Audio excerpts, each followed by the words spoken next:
There is a comic shop beyond that which is known to man. It is a shop filled with arcane and oddity. A long box is in the corner, marred with layers of shadow and dust. It contains the comics between the pit of man's fears and the limits of his bank account. This is the dimension of stupidity. It is an area which we call the Mylite Zone. Hey everybody, this is Up and Adam Comics here, and welcome to another episode, finally, of the Mylite Zone.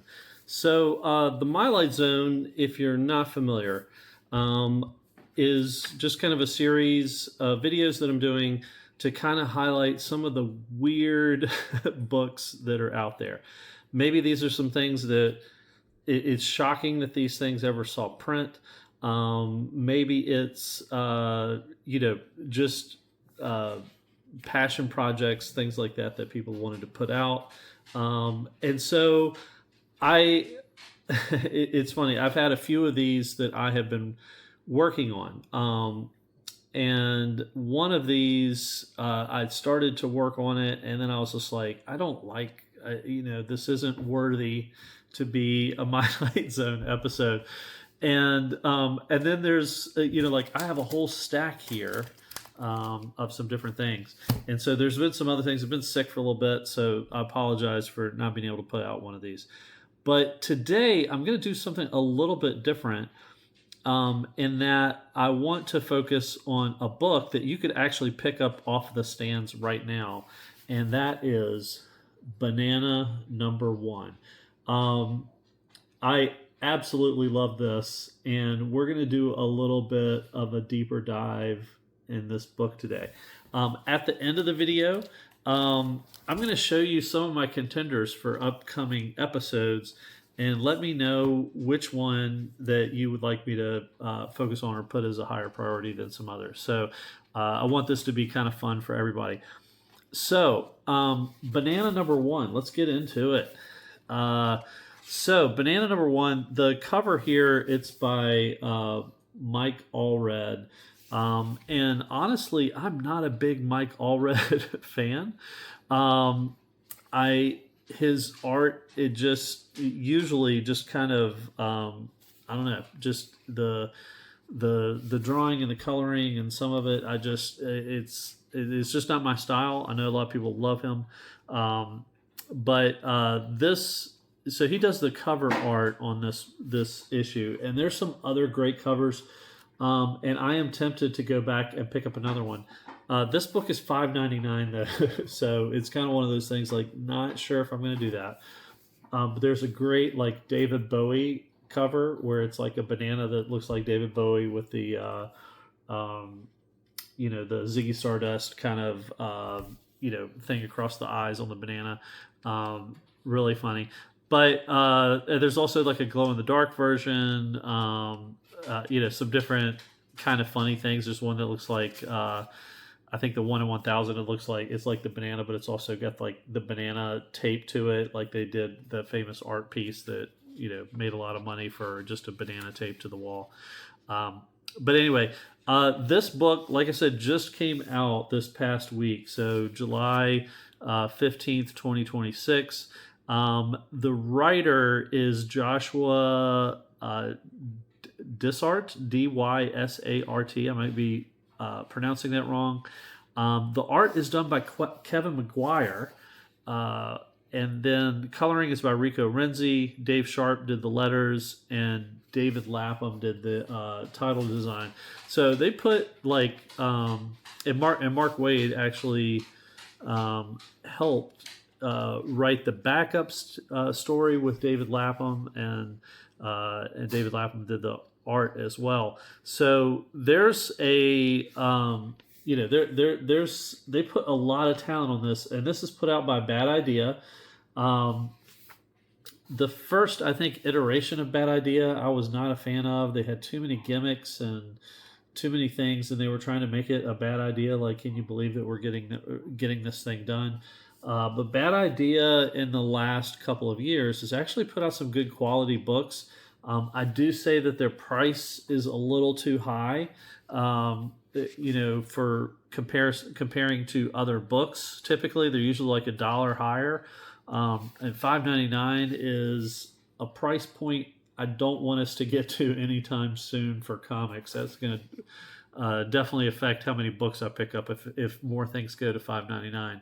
But this one was so absurd, I knew I had to pick it up, and so getting into the issue, it kind of a fun little intro there. And there's gonna be tons of spoilers because I kind of want to walk through the story here, and hopefully you'll be encouraged to maybe pick it up yourself. So it kind of starts off where this banana, you can see is kind of like bondage banana, is being interrogated, and they're trying to find out everything. He has a number 2 above his head. They're trying to find everything out about banana number 1. And so, who is banana number 1? And so they have this gorgeous double page splash that kind of goes through all of these crazy things. So you got like he's like a Top Gun kind of fighter pilot. There's running from a dinosaur with a little baby under his arm. You got adoring fans like swooning over him, swimming with the sharks. He's jumping out of a blimp, and says, "Consider this a rain check." Shooting guns, climbing like ice mountain there, and then this one he's getting ready to fight a bunch of ninjas. So this banana thing, like you're just like, man, living a life, right? So absolutely amazing. So they're interrogating him, and he says, I know the banana number 2's name. They tell you is Simon Shirley Simon, and that they want to know everything about him. And he says, he's like, I was there in 35 during the attack on Medieval Town, and he said, he was. They thought he was just a person on there. So then they tell you the story about what happened in Medieval Town. So Medieval Town, you can see, is this place. It's got these like robot kind of horses that are, and it tells you like what came of Medieval Town. So Medieval Town was previously Waukegan, Illinois. It was bought with tax credits by eccentric billionaire and robot house baron Handsome Hansel Dan during the American City auctions of the early 30s. So they're providing all of this like detail and story on something that they didn't probably need to do, but it also intrigues you to learn more about like, wow, it is world building, and it kind of is intriguing enough you want to know more. So he's talking about how he just was living in Medieval Town, and everybody was kind of he just had like kind of a boring life and everything. And then his bus chariot, because they have like these horses that are just pulling chariots as buses, gets bombed. And who is it bombed by?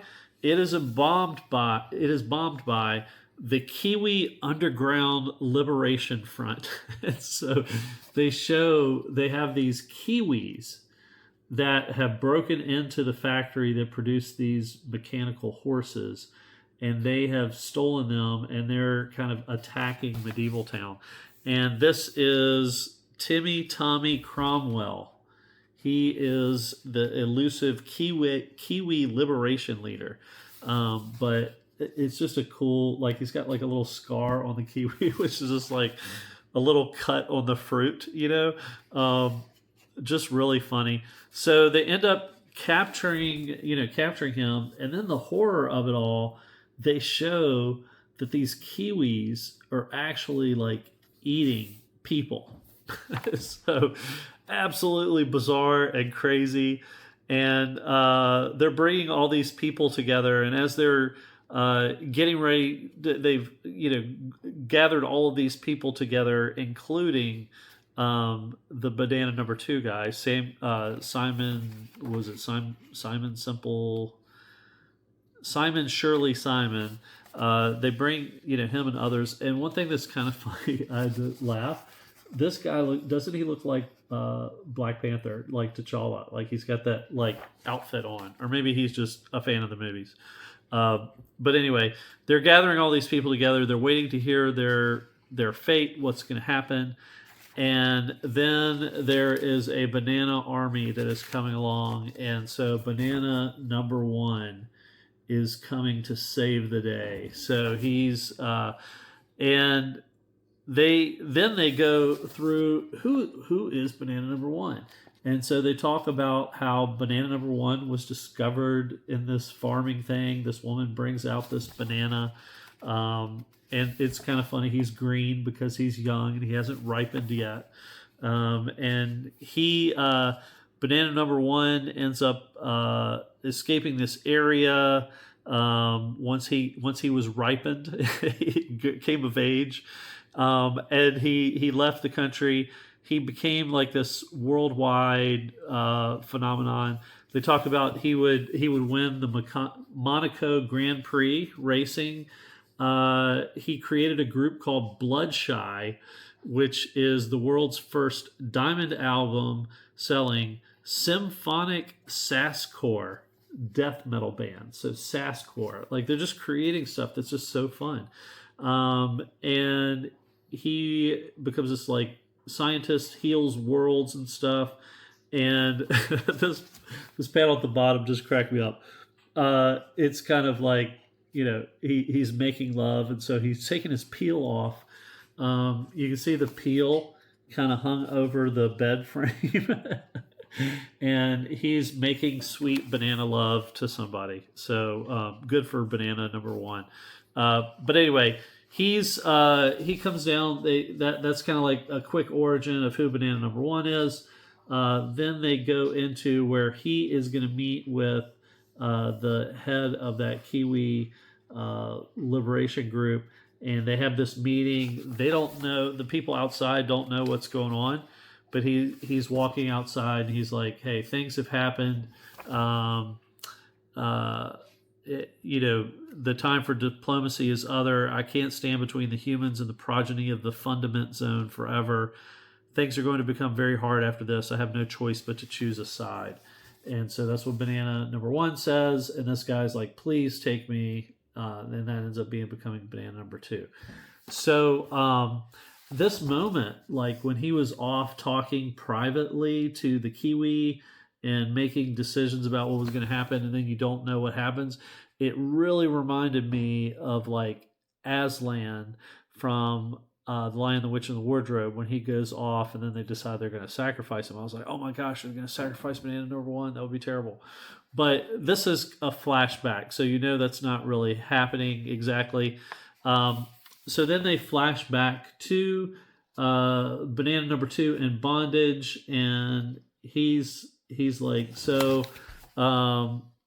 he says, they're like, you didn't really tell us anything. And he says, yeah, no, but it bought me some time. And he says, I've put a banana tracker in my bloodstream. And so sure enough, then you start seeing outside, there's a banana out there, and he launches something to destroy the thing. They go into an airlock, and he is saved by banana number one. And they have, defeated. He's bringing them back to safety. So they defeated these guys that had captured him. And who he calls, the banana number one is like calling his ship back, and the ship's name is Sky Pasture Prime. And you find out the Sky Pasture Prime is run by this group of like space cows. And the space cows, they talk about the commander is Mooreen, grass-fed brown, noble poet warrior of the bovine baron elite guard. So, that's kind of where the story ends for banana number one. and just outstanding. So this was like one of the most fun books I've read the whole year. Definitely my pick of the week. This is a one shot. Damn it. I'm hoping that they'll get enough um, get enough interest in this that people will demand more banana. I would be one of those. I need to know more about banana number one and number two, and just the whole world that these uh, anthropomorphized uh, fruits and cows and all kinds of things are in. It just looks like a very fun ride, and I want more. So, I'm really hoping that Bad Idea will put out more. But wait, there's more. So in the back, they have this bonus story, as I mentioned, that is called "When I Was Five." As Bad Idea likes to do, they like to put out like a regular issue. It might not be a full 20 pages. I'm not sure. It doesn't feel like it was a full 20 pages. Maybe it was. But they also put in these like little backup stories that are pretty hefty. And this is done by Mark Wade and David Lapham, as I mentioned before.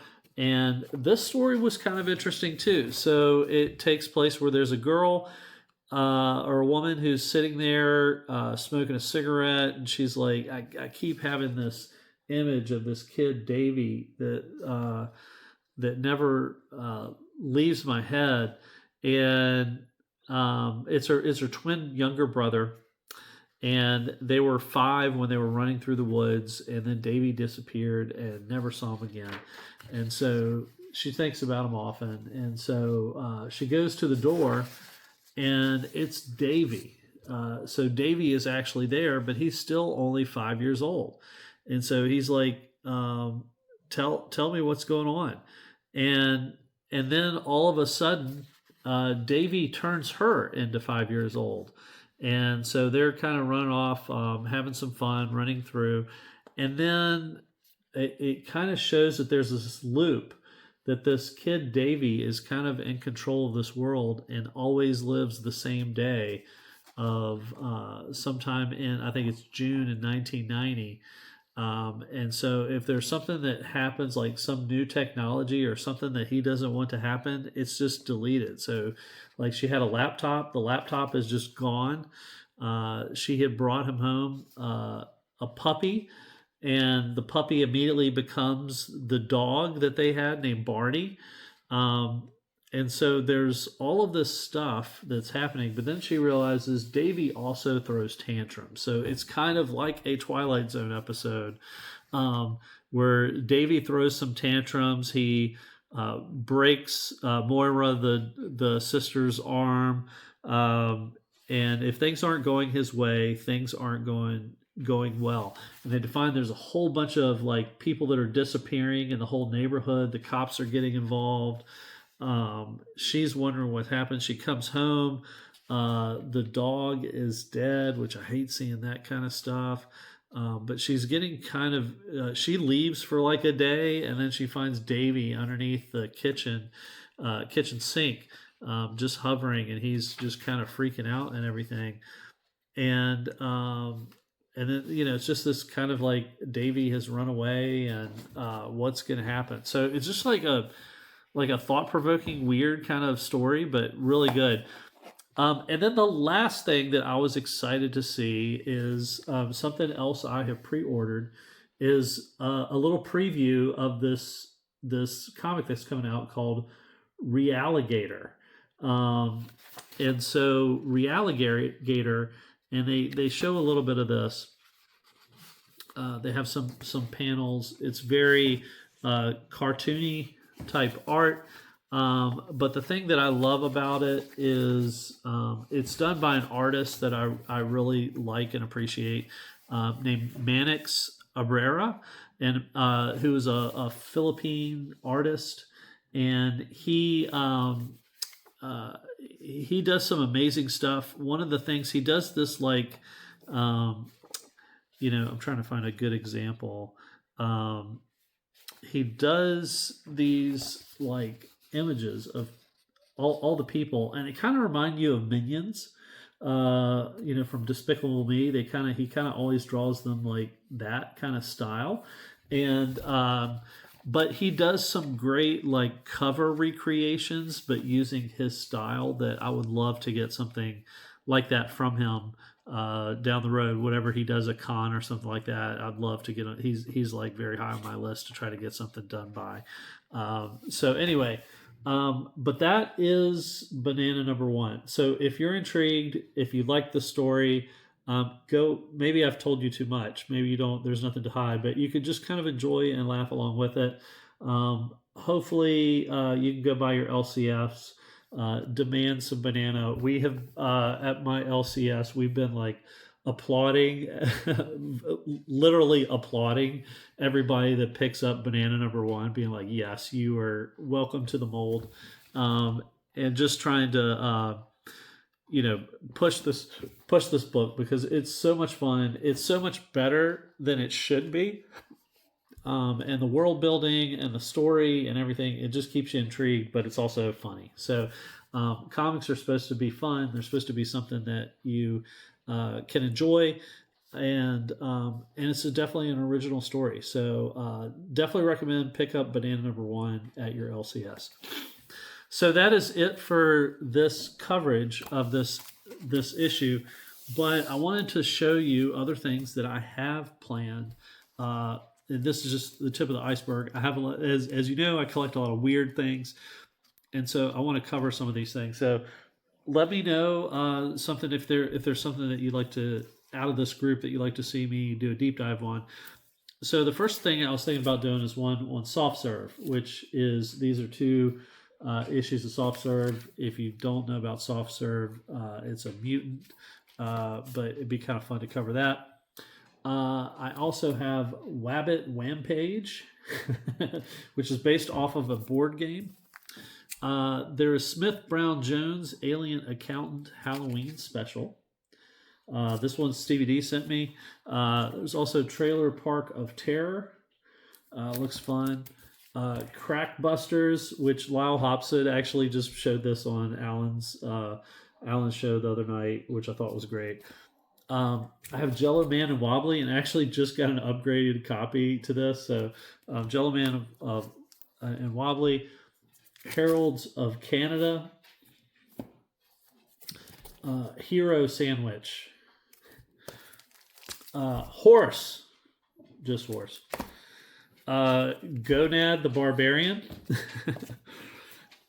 Creepy Things. This is just a regular issue of Creepy Things, which was number 4 though. Himbo, Eric J sent me this one. And I think maybe this one too. Launch presents the Conscience, and then there's introducing Chuck Norris, the Karate Cat. Eric sent me a bunch of these things. Vacuum Decay, crazy back cover too. We have Sultry Teenage Super Foxes. Diggers. I have Fantasy, Hunter XX, Betrayed by the Baron. This is number 5. And then also A Hero Named Harold. The Eradicators. The Eye of Mongombo. Check out this like Duckman thing, Jungle Love. Don't know what that's about. This is one that this is one I mentioned that I started. And Paul, Mr. McGreevy, sent me the rest of the series, Lust of the Nazi Weasel Women. But I started doing one, and I was actually disappointed in what it was because it was kind of a big misnomer in terms of getting me excited about covering that. There's also Elf Thing, kind of a Elf Quest Man Thing combination. We got Chuck the Barbarian. And then this issue, which is actually a Bernie Wrightson cover, this is why I collected this one. But it's Death Dreams of Dracula, Cocaine, Dracula Goes Snowblind. So I have a whole stack there for future Mylite Zone episodes. Let me know which one or two that you would like to see me highlight. I'll kind of compile that and help me prioritize some of this stuff. So hope everybody's doing well in your life. Take care, everybody. We'll see you on the next one. That's a signpost up ahead. what's that? It's the Mylite zone. So take care, everybody. Bye bye.